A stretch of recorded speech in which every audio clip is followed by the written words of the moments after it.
Hello everyone, welcome to English with Borin. Today we are going to learn future perfect continuous tense and it is the last part of tense. So let's get started. সবার প্রথমে দেওয়া আছে সংজ্ঞা কাকে বলে। দেখো কি দেওয়া আছে এখানে, ভবিষ্যৎকালে দীর্ঘ সময় ধরে কোনো ঘটনা ঘটবে এরূপ বোঝাতে ফিউচার পারফেক্ট কন্টিনিউয়াস টেন্স হয়। অর্থাৎ ভবিষ্যৎকালের কোনো একটা সময় থেকে কাজটা শুরু হবে এবং ভবিষ্যৎকালেই কাজটা কি হবে, শেষ হয়ে যাবে, তখন তাকে বলা হবে হচ্ছে ফিউচার পারফেক্ট কন্টিনিউয়াস টেন্স। বোঝা গেল? পরে কি দেওয়া আছে দেখো, বাক্য গঠন। এই টেন্সে বাক্য কিভাবে গঠন করতে হয় দেখো। এই টেন্সে বাক্য গঠন করা সবার প্রথমে কি হবে, সাবজেক্ট বসবে। কি বসবে সবার প্রথমে? সাবজেক্ট। এরপর কি, সাবজেক্ট অনুযায়ী শ্যাল অথবা উইল বসবে। তাহলে সাবজেক্ট অনুসারে শ্যাল কিংবা উইল বসবে। হয়তো শ্যাল হবে যদি ফার্স্ট পার্সন থাকে, তাহলে শ্যাল হবে, অন্য যে কোনো পার্সন হোক তার ক্ষেত্রে উইল হবে। এরপর কি, হ্যাভ বসবে। অর্থাৎ সে থার্ড পার্সন হলেও হ্যাভ, ফার্স্ট পার্সন হলেও হ্যাভ, সবার ক্ষেত্রে হ্যাভ বসবে।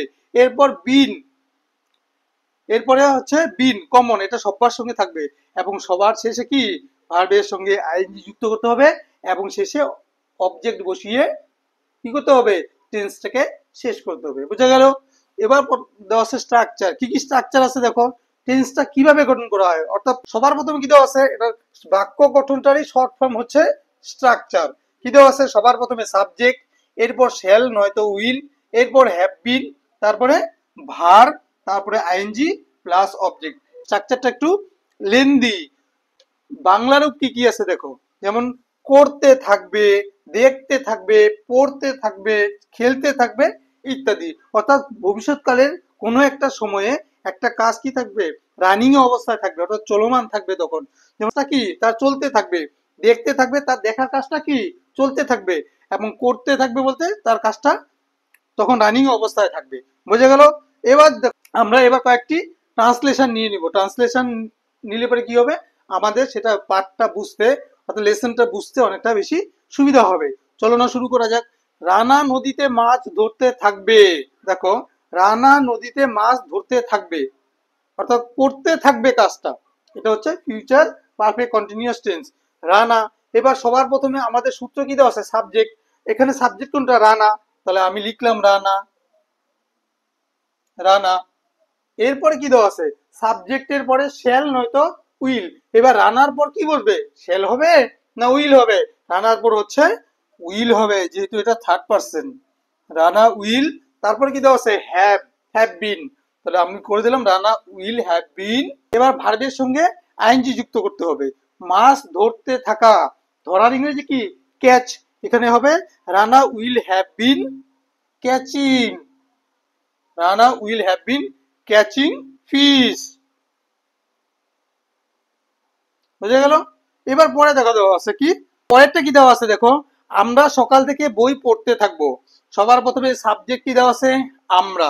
তাহলে আমরা বসাবো কি এখানে, আমরা ইংরেজি হচ্ছে উই। এবার সকাল থেকে বই পড়তে থাকবে, পড়ার কাজটা। আচ্ছা, সবার প্রথমে সাবজেক্ট দেওয়া আছে, এরপর শ্যাল নয়তো উইল। এবার উইটা কি, ফার্স্ট পার্সন প্লুরাল, যেহেতু ফার্স্ট পার্সন এখানে কি হবে, শ্যাল হবে। তাহলে we shall have been. Have বিনটা সববার ক্ষেত্রে হবে। উই শ্যাল হ্যাভ বিন বই পড়তে থাকা, তাহলে হবে reading. We shall have been reading book. সকাল থেকে, তাহলে হবে since morning, since morning,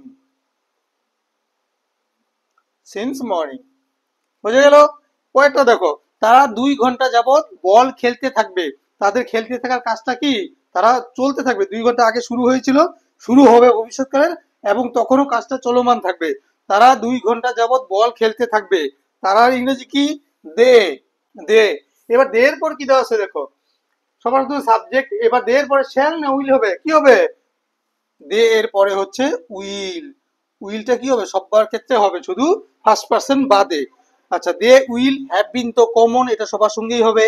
they will have বিন খেলতে থাকবে, তাহলে playing, play plus ING, playing, they will have been playing.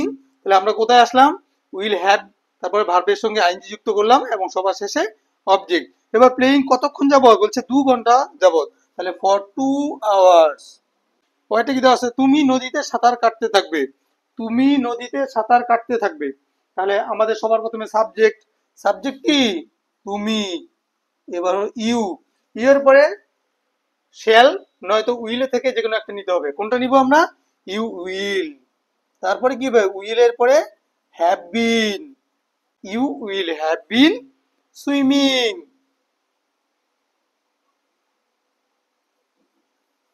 Swimming, you will have been swimming river, in the river, river নাও। তারপরে সে সকাল থেকে রামায়ণ পড়তে থাকবে, তারপরে সে আমরা এবার বসালাম হি, এবার হি এর পরে কি শ্যাল বা উইলের মধ্যে কোনটা নিব আমরা, হি উইল।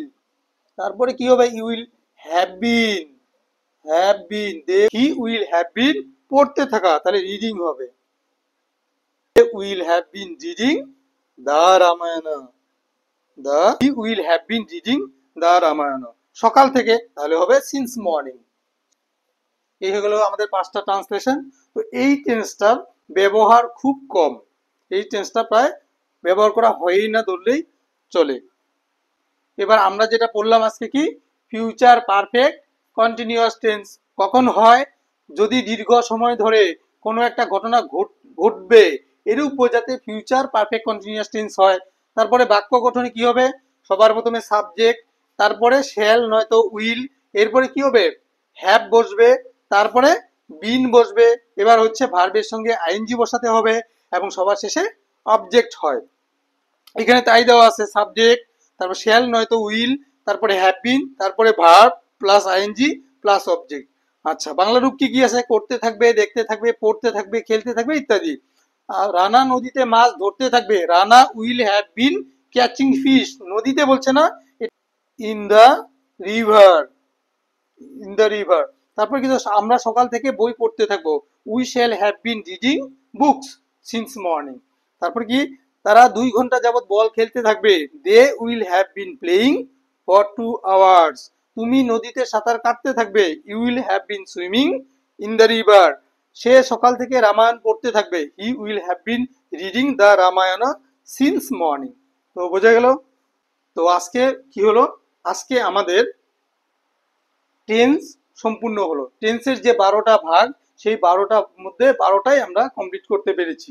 এরপরে এক্সারসাইজ নিয়ে একটা ক্লাস আসবো, তারপরে হবে কি, তারপরে অন্য একটা যে কোনো টপিক নিয়ে আমরা ক্লাস শুরু করব। আশা করি তোমাদের বুঝতে কোনো অসুবিধা হয়নি, যদি তোমাদের অসুবিধা হয় অবশ্যই তোমরা কমেন্ট সেকশনে জানাবে। এরপরে ফিউচার টেন্সের উপর একটা এক্সারসাইজ ভিডিও আসবে, তো ততক্ষণ অবধি টাটা।